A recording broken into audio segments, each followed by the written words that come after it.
जळगावमध्ये वादळी पावसामुळे मोठं नुकसान झालेलं आहे आणि झाडं सुद्धा उन्मळून पडली आहेत, त्यामुळे घराचे पत्रे उडालेत। जामनेर मुक्ताईनगर रावेरमध्ये शेतीचं मोठं नुकसान झालंय आणि पंचनामे करून नुकसान भरपाई द्या अशी मागणी आता तिथले नागरिक करतायत। तर जळगावामध्ये ही दृश्य आपण पाहतोय, वादळी पाऊस झाला आणि त्यामुळे मोठं नुकसान झालेलं आहे। केळीच्या बागा सुद्धा पडून गेलेल्या आहेत, झाडं उन्मळून पडली आहेत आणि घरांचे पत्रे सुद्धा उडालेत। या वादळी पावसामुळे जामनेर मुक्ताईनगर आणि रावेरमध्ये शेतीचं मोठ्या प्रमाणात नुकसान झालंय।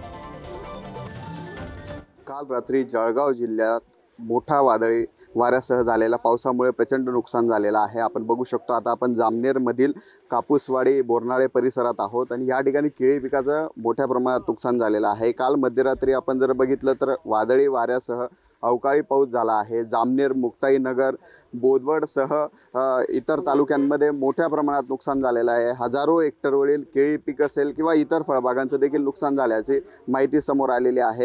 काय सांगाल, किती नुकसान झालेलं आहे, कशा पद्धतीने रात्रीची परिस्थिती होती? काल रात्री खूप वादळी पाण्यासह वादळामुळे पाऊस होता, तर त्यामुळे आमचं 3 एकराचं नुकसान झालं आहे। 3 एकरासाठी आम्हाला कमीत कमी 3 लाख रुपये खर्च लागलेला होता। तर आम्हाला अपेक्षा होती की त्यामधून नक्कीच 4-5 लाखाचं उत्पन्न आम्हाला मिळणार होतं, पण काल रात्री झालेल्या पावसामुळं वाऱ्यामुळं आम्हाला 3 एकरामध्ये 1 लाख रुपये उत्पन्नसुद्धा होत नाही आहे।